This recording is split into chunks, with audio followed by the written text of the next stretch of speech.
A critic visiting the House of Mouse. Jiminy Cricket seeking a new client after being dumped by Pinocchio. Hades being the only guest at the show. Yep, it's time for the top 10. Hi, I'm Dr. Panda, and you're watching Disney Channel. I'm a huge fan of House of Mouse, so I decided to make a video ranking what I think are the 10 best episodes of the series. You'll find some hidden gems in here, so stay tuned. Let's get started. Number 10. Clarabelle's Christmas List. I'll admit it, I'm a sucker for Christmas episodes, but this one also has a premise I really enjoy. Clarabelle has ended up with a super important object that belongs to Santa Claus and that concerns all the guests, and she's gonna read it in front of everybody at the show. That's right. The episode starts with Clarabelle bragging to everyone that she's got Santa's list in her hands and promises she'll be reading it later that night. This immediately causes excitement among the guests who can't wait to find out if they're naughty or nice this year. But backstage, nerves start to kick in because the staff is worried they might be on the naughty side and end up publicly humiliated. So Minnie, Goofy, Daisy, and Donald decide they need to steal the list and read it before Clarabelle does, but Mickey gets upset and refuses to take part in the heist. The mouse heads out to the streets to interview different characters about which list they think they'll end up on, featuring Pain and Panic, Tweedledee and Tweedledum, and Cruella, which is honestly pretty fun to watch. Daisy distracts Clarabelle while Minnie tries to steal the list, but she gets caught by the cow lady. This sets off an all-out war where the whole crew tries to snatch the precious object out of Clarabelle's hands, but they fail miserably. That's when Clarabelle decides to hand the list over to Mickey for safekeeping until the end of the show, since he's the only one she trusts. Meanwhile, Mortimer tries to steal a kiss from Minnie under the mistletoe, but she clarifies it's not mistletoe but Mr. Toad. And yeah, this toad shows up everywhere, so much so that it got me curious enough to make a whole video digging into why, because I just had to get to the bottom of it. And also because he's my mom's favorite character in all of entertainment history. You can check it out later. Anyway, the big moment finally arrives. Clarabelle shows up on stage and announces she's very disappointed because at the start of the show, almost everyone was on the nice list. But now, after all the attempts to steal it, she's decided to put everyone on the naughty list, even though it was only the staff who tried to take it and none of the guests were involved in the crime. But then Santa Claus himself shows up, forgives Clarabelle for stealing his list, and gives her a present. The episode wraps up with a gift exchange among the House of Mouse crew, including a new pair of gloves for Mickey and a book on how to control your temper for Donald. I love the originality of the episode's premise, and I think the fear of being exposed on the naughty list publicly is pretty understandable. Still, I think it would have been fun to have the contents of the list revealed at some point, like which Disney characters landed on the naughty or nice sections, so that part felt a bit underwhelming. Still, it's a really fun episode. Number 9. Where's Minnie? Man, we gotta talk about the musical number in this episode, courtesy of some very unexpected special guests halfway through. You'll see who I mean. We start with Mickey stepping on stage with a big smile, ready to kick off the show, until he notices the lights are out. So he heads backstage to find Minnie and have her fix it. Unfortunately, he only finds Goofy, who's filling in for Minnie and who tells Mickey that she went down to the prop basement to get a birthday surprise for him. The mouse starts worrying that Minnie might get lost down there, especially since she didn't take Pluto with her to guide her back out. Meanwhile, Minnie makes her way through the creepy basement, going deeper and deeper down a path of no return. Mickey gathers his friends and they all rush into the basement to rescue her. And while they explore the club's underworld, the muses from Hercules suddenly show up to sing a song about the search, packed with multiple references to Disney movies like Snow White and The Lion King. Meanwhile, Minnie finally finds the perfect gift for Mickey, a box filled with Disney magic. The group spots the fireworks in the distance and finally manages to track her down. But here's where the twist hits, because Minnie, annoyed, tells Mickey that she wasn't lost at all, and the ones who are actually lost now are Goofy and Donald. My favorite part of this episode is definitely the musical number with the muses, as well as watching Mickey, Goofy, and Donald reenact some of Disney's most iconic scenes. It's just so satisfying to see. Number 8. Rent Day. I love the chain of favors Mickey is forced to go through with different classic Disney characters in this one. But let's start from the beginning. Mickey is thrilled about the show they've got planned for the night, with his optimism at full blast. Minnie informs him that Pete has shown up to collect the rent, which shouldn't be a problem since Mickey can pay as soon as Minnie hands him the rent money. Except, she already gave it to him days earlier and he spent it all on cheese. Mickey tries to get on Pete's good side by showing a cartoon starring him, which works for a moment, but Pete quickly goes back to demanding his rent. Now, pay attention to what happens next. Merlin offers Mickey gold, but only if a sword for Arthur to hold. This sparks a chain that starts to grow. Mickey trades a pumpkin's glow to the Headless Horseman for his blade, then offers the gourd for Cinderella's carriage aid. Aladdin agrees to grant the ride, if a red rose comes to his side, which Mickey seeks from Beast to tell, who only wants a book for Belle. But the plan collapses in the end, when Yensid won't let his book he lend. Just when everything seems lost, Donald shows up and offers Mickey the money on one condition: that Daisy gets to perform at the show. Sadly for Mickey, things spiral. Minnie finds out that Mickey spent the rent money and unleashes her full-on mouse fury. Daisy also discovers that her big opportunity is only happening because Donald bribed Mickey, so she quits, leaving the House of Mouse without a show. Pete celebrates since no show means he gets to shut the place down. So, to save it, Mickey has to improvise. In the end, they manage to pay the rent with Donald's money and keep the House of Mouse alive for another month. I absolutely love the chain of favors Mickey tries to pull off to get the money because it gives us hilarious moments like the Headless Horseman's potential head being the very same pumpkin that becomes Cinderella's ride home. And I also really enjoy how iconic elements from different characters get connected to each other, like how Beast's rose doubles as the romantic gesture Aladdin is seeking for Jasmine. Number 7. Super Goof. Goofy becomes a superhero and literally saves the world. How could I not include this episode? We kick things off with Goofy asking Clarabelle out. She excitedly says she'll check her schedule, but Goofy takes that as a rejection. So he heads outside the club, munching on peanuts while sulking, unaware that a space rock has just zapped his snack. As soon as Goofy eats one of those glowing peanuts, he transforms into Super Goof, complete with his very own narrator and all. Goof, strange dogman thing possessing super peanut powers! Super Goof gains superpowers and instantly becomes the talk of all Toontown. Meanwhile, everyone laments that Goofy isn't around to witness this incredible superhero. Clarabelle falls head over heels for Super Goof, who seems way more exciting than plain old non-Super Goofy. But before things can go any further, Goofy realizes the peanuts' effects are wearing off, so he runs away just in time to return to his muggle self. What first seemed like a blessing quickly turns into a curse when Daisy takes a picture of him thinking he's Super Goof, only to be disappointed when it turns out to just be Goofy, and even tells Donald not to waste the film on him. Feeling crushed, Goofy throws away the super peanuts. Meanwhile, a comet is heading straight for the House of Mouse, so the staff desperately tries to reach Super Goof to save them, but no luck. As Professor Von Drake calculates the comet's impact point, Mickey and friends ask Goofy if he knows how to contact Super Goof. But Goofy, frustrated, admits he's sick of that guy since everyone likes the superhero more than they like him, giving Mickey a panic attack. Goofy eventually gives in and runs to retrieve the peanuts, but by then, the garbage truck has already picked them up, and now it's turning into Super Garbage Truck. Luckily, Goofy remembers he kept one last peanut in his vest. He eats it and swoops in just in time to stop the comet right before it crushes Clarabelle. Seizing the moment, Super Goof asks Clarabelle out to a movie, but she indignantly rejects him, saying he's too dangerous to be around. And besides, she checked her schedule and already has a date with Goofy. Super Goof receives a public thank you from Mickey and flies off, leaving behind a peanut shell. This immediately leads Mickey and Clarabelle to realize that Super Goof could only have been Dumbo. The episode closes with a sponsorship from Goofy University, a nod to Goofy's classic how-to shorts, and maybe even a wink at a Goofy movie 2, where Goofy goes to college with his son Max. Goofy gaining powers, saving the world, and finding love. What more could you ask for? Number 6. Jiminy Cricket. I love how a bunch of Disney characters literally throw themselves at Jiminy in this episode. You'll know why in a second. We start with Pinocchio, who finds a seat at Pain and Panic's table. They quickly prove to be a bad influence on him, so Jiminy Cricket advises him to sit somewhere else, but Pain just flicks him away and tells Pinocchio to chill out now that he doesn't have a conscience on his shoulder anymore.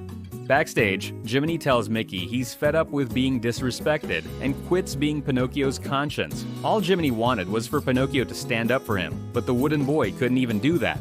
Jiminy says he's the worst conscience ever, and Mickey responds that he wishes he could help. That wish upon a star summons the Blue Fairy, who tells Mickey that his wish has been granted. Jiminy will now be his conscience. Mickey arrogantly claims he doesn't need a conscience because he's Mickey Mouse, but the Blue Fairy makes him sign anyway. And very soon, Jiminy's influence starts to show. Now here's a really great cartoon starring me. Now, Mickey, don't be so conceited. Okay, here's a cartoon I happen to be in. No, now you're diminishing the contributions of the rest of the crew. Backstage, Mickey tells Jiminy he can't be his conscience because he can't afford to have him constantly interrupting the show. but Jiminy is way too invested now to let Mickey slip to the dark side. Meanwhile, at Pain and Panic's table, Pinocchio looks for Jiminy. The imps inform him that the cricket is now Mickey's conscience, and then drag him away to celebrate his new freedom. Jiminy even changes Mickey's outfit to make his image more conservative, which I guess means less naked. And while Pinocchio isn't fully convinced that Pain and Panic's advice is any good, he decides to go with them anyway after seeing his friend has already replaced him. The cricket continues trying to control Mickey, so he and Minnie come up with a master plan, which starts by telling Jiminy he has to perform. Savor your youth and beauty, because wicked queens, mean stepsisters, and evil witches will try to steal them from you every time. That reminds me, don't eat apples unless you know where they came from. Jiminy steps on stage and starts spitting facts to every guest, which earns him a huge ovation and a flood of requests from Disney characters asking him to be their conscience. That's when Minnie brings Pinocchio to him. The puppet demands everyone stop and declares that Jiminy is his conscience, finally standing up for him the way Jiminy always wanted. This is one of those episodes that shows us deeper interactions between characters in the Disney world while also driving the conflict of the story. Jiminy spitting facts about every guest is just legendary. Number 5. Goof for a Day. The way this episode explores the dynamic between Goofy and Max is chef's kiss. Also stay tuned for Goofy's iconic cover song. Get the order right or else the customers will go nuts. The episode starts with Goofy serving dinner to Hercules when an olive escapes the plate, so he has to chase it all over the club, only to get smacked by the penguin waiters just as he's about to catch it. Goofy falls at Max's feet, who complains that his dad doesn't have any important job at the club. While Donald runs the whole place and Mickey hosts the show, his dad just waits tables, which according to Max is the easiest job there is. So Goofy challenges his son to do the job himself. Goofy introduces Max to the team as a new headwaiter for the night. Everyone gets excited, but they also warn him it's a demanding job, which makes Max a little nervous. Max's first customers are Hades and his minions, who immediately try to abduct him and drag him to the underworld, until Goofy steps in to stop them. Goofy offers to give Max a tutorial, but the son rejects it, insisting he doesn't need any help. Max keeps messing things up, and soon the guests' anger starts to rise. It's a disaster, but Goofy still congratulates his son for handling things on his own. Max finally swallows his pride and asks his dad for help, so Goofy teaches him all his tricks through a catchy song. The guy at table 20 wants some honey for his green peas. Hold the pickles, hold the lettuce, hold the anchovies. By the end of the night, Mickey congratulates Max on his great work, and the youngster admits that his dad might have given him a few pointers. Goofy tells him that one day he'll have an important job like being the permanent headwaiter instead of his current job of parking cars, which anyone could do, and then goes on to cause a massive traffic disaster. I love how this episode shows Max learning to appreciate and not underestimate his father. And I love even more that Goofy never gets offended or angry at Max's attitude. He's just proud to see his son doing his best. Even though House of Mouse's plot side of the episodes are short, most of the time around 8 minutes, this one makes great use of its limitations and it's honestly super enjoyable. Number 4. The Mouse Who Came to Dinner. The staff mistakes the visiting critic and starts giving in to the whims of an imposter. This one's an absolute classic, so let's get to it. The episode starts with Clarabelle saying that she heard a critic will be reviewing the House of Mouse that night, putting the whole team on edge. Nobody knows who the critic is, but they all know everything has to be perfect for him or her. A fancy car signals the arrival of the mysterious guest, but when everyone rushes outside to greet them, they fail to see that it's actually Lumiere. Meanwhile, Mortimer is admiring the car, so everyone assumes he's the critic, and of course he plays along, making it very clear that unless they give him everything he asks for, he'll write a terrible review. Mickey introduces a Donald cartoon, but Mortimer interrupts from his table, demanding that the short star him instead. Mickey has no choice but to give in, swapping out the cartoon, which, by the way, ends with a cameo from Roy E. Disney, Walt Disney's nephew, who served as an executive at the company and chairman of the animation division, and who also had his fair share of clashes with the company later on, but that's a different story. Mortimer keeps demanding more and more, from food and attention to even women, forcing Donald to scramble to fulfill his requests. This starts to annoy the other guests, including the real critic, especially because Mortimer starts mocking everyone else at the club. Mickey and the gang know they have to act, but they're terrified of getting a bad review. That's when Lumiere steps forward, saying he loves the food and entertainment and would never give them a bad review, revealing that he's the real critic. So, the House of Mouse decides to put together the celebrity roast Mortimer had been demanding, only with Mortimer as the victim. And apparently this roast also involves him getting a pretty brutal beating. The episode ends with Lumiere announcing to everyone that he's giving House of Mouse the highest possible recommendation. Have you noticed that in House of Mouse the programming is pretty much never affected by the events of the episode's plot? What I mean is that no matter what happens in the story, the animated shorts always get shown like nothing's going on outside of them. Well, this episode is a little different. I like this episode because it's one of those rare cases where the story actually changes the programming, like when Mortimer demands they show a cartoon about him instead of Donald, and Mickey reluctantly agrees. I also love the idea of Lumiere being a critic because it makes the world of House of Mouse feel more alive with characters who have jobs and lives outside their movies. Number 3. Max's embarrassing date. The way this episode explores a different side of the House of Mouse crew and of Max is just great. Definitely a must-watch for me. The episode kicks off with Mickey pointing out all the lovely couples in the club that night. Although, honestly, they're more weird than lovely. Like Beast with Cruella, because who cares about Belle, right? Or Jafar with Maleficent, because she's apparently the most in-demand woman among villains, as we'll see again later in this ranking. At the entrance, Max checks himself out in the mirror while Lumiere pulls up in yet another one of his garage cars. So Max explains to him that tonight is his big date with Roxanne. Max is worried that if his dad finds out about his date, he'll try way too hard to make everything perfect, which means he'll act all goofy and ruin the date. But just then, Goofy shows up all excited, saying he just found out about Max's date and that he's going to make sure everything is perfect, which obviously means he'll act all goofy and ruin the date. Max turns to the House of Mouse crew for help, and they all agree to keep Goofy busy and out of the way for the night. He leads Roxanne to his reserved table and assures her that he and Mickey have a deal to keep interruptions to a minimum. Poor innocent Max. Just then, Mike announces a romantic cartoon for the most romantic couple of the night, followed by a spotlight shining directly on the lovebirds, turning them into the awkward center of attention in front of the entire club. Right after that, and right after this sighting of a stolen Disneyland ride vehicle, Goofy tries to join Max and Roxanne at their table, but Minnie quickly distracts him with made-up emergencies. Even with the spotlight fiasco, the date is going great. So great that we almost get a kiss in the middle of it, until Minnie barges in with candles trying to make the moment more romantic. Later, Goofy tries to sneak back to the table, but is dragged away by Donald and Daisy as part of the plan. While helping, Daisy notices the date's table is too small and moves them to a much bigger one, creating a massive, awkward distance between the two. Back at the original table, Max leans closer to his date, but Goofy somehow manages to escape his captors and ruin the moment, only to immediately fall into a random hole that no one knows how it got there. Mickey brings them a plate of spaghetti, which everybody knows is the most romantic dish ever, and Daisy takes a photo, which makes the entire crew turn into proud aunts and uncles. Mickey even shares a baby photo of Max with the whole audience because why not? Not happy with all the damage he's caused, the mouse then introduces Sebastian, who will perform his hit song Kiss the Girl for the young couple. But this is the last straw for Max. He finally snaps, demanding everyone stop smothering him with attention. Goofy steps in to defend his son, which for some reason earns him a kiss from Roxanne, making things painfully awkward for the club's guests, and for me watching. But Max smiles when he sees Roxanne had a good time, so in the end, everything works out. I love seeing Max struggle with the overwhelming attention from everyone trying to make the date perfect, but actually making it worse. Also, it's kinda cute to see that the House of Mouse crew still sees Max as a baby. Number 2, Halloween with Hades. Okay, this one's a real gem. Watching Hades desperately try to win over a certain villainess is something that stuck with me ever since the first time I saw it, so let's revisit it together. The episode kicks off with Mickey announcing that tonight's show will be extra spooky, giving us a cameo from Ichabod and the Headless Horseman.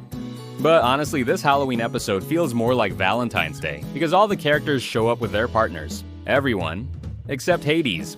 The Lord of the Underworld mocks all those foolish mortals in love, but then something catches his eye. A sweet, graceful woman who casually incinerates anyone who dares bother her with her dark magic. Hades is instantly smitten, so he decides that tonight he has to win over Maleficent. Sadly for him, his first attempt ends with a knock to the head and complete humiliation. Mickey comes to the rescue, suggesting that maybe people would like him more if he tried being nice. Hades initially scoffs at the idea, but then Mickey approaches Maleficent himself, speaking in the language of kindness. And to everyone's surprise, it works. Maleficent actually responds positively, convincing Hades that maybe Mickey's advice is worth a shot. Hades tortures himself trying to act nice even though it goes completely against his nature, but he just can't get himself to do it, so Mickey offers to help him, because it's not like he has a show to host tonight or anything, right? Mickey then introduces the new and improved Kind Hades, whose voice is one of the funniest things I've heard in months. Oh boy, that's swell. See you real soon. Hot dog. Gosh, how you doing? Hey, Minnie. Meanwhile, Maleficent stares off into the horizon, disinterested, until Hook approaches with a pathetic attempt at flirting, only to get incinerated on the spot. This is actually the third villain in this ranking who tries to win Maleficent's heart, by the way, but who's counting? Mickey gives Hades some last-minute pointers and off he goes. On his way over, Hades greets everyone with forced politeness, including Herc and Meg, until he finally reaches Maleficent. He speaks in his new kind language and even offers her flowers, which she immediately incinerates. Then Maleficent invites him to come closer, an absolute win for Hades. With flirty music playing, she tells him he's nice, only to add that she despises nice. She rejects him, leaving Hades humiliated and furious. Hades drops the act, reverting to his fiery, evil self, and demands Mickey show up, leading to a chase that almost gets the mouse killed. But just as Hades is about to finish him off, something shocking happens. Maleficent steps in, attracted by Hades' raw evil, proving that even if you're the Lord of the Underworld, you should always just be yourself. I love that this episode reinforces the idea that all Disney characters coexist with normal lives and even romantic relationships, villains included. And it's not a side plot we're talking about, no, it's the actual main story. Maybe the only downside is that there's no sponsor gag at the end. Though, to be fair, the story took up the entire runtime, so I really can't complain. And finally, number 1. Suddenly Hades. Imagine House of Mouse completely empty, except for a single guest, Hades. And if he leaves, the House of Mouse gets shut down. Yep, high stakes all around. The episode begins when Pete breaks the building's AC on an especially hot day, making all the guests storm out drenched in sweat. And no guests means Pete, as the building's owner, can legally shut the place down. But just as Mickey and the gang start panicking, the argument is interrupted by one guest still standing, Hades, who of course isn't bothered by a little heat. So Mickey decides the show must go on even if it's for just one guest, so that Pete can't close the club. But Pete's got a plan up his sleeve. He disguises himself as Aphrodite to convince Hades to leave with him. Hades immediately points out that she's really let herself go. And then Mickey jumps in to expose Pete, making Hades drop this legendary line. What type of club you running here, Mick? Daisy tries to save the night with her own version of the tiki room, but Pete sabotages her act, leaving Hades unimpressed and ready to call it quits. Before he leaves though, Mickey swoops in just in time with a new number to win him back. Pete tries sabotaging again, but this time it backfires spectacularly, earning applause from Hades. Still, Pete won't give up, so he plays his final card. Pete ends up flooding the entire building, which finally makes bald Hades furious enough to leave, spelling the end for the House of Mouse. Except, the flood actually brings in new guests. Sebastian even pinches Pete's butt, who's later forced to clean up the mess, giving us the happy ending we deserve. Is it too obvious that I'm a huge Hades fan? I love this episode's premise and the villain's cynical humor. The way he couldn't care less that he's the only guest left in the club and how easily he flips between evil overlord and regular customer is just brilliant. By the way, I made a video a while back ranking every sponsor gag at the end of House of Mouse episodes, and this feels like the perfect time to go watch it or rewatch it and tell me if you agree. Interested? You can check it out right here. Subscribe for more. Dr. Panda out.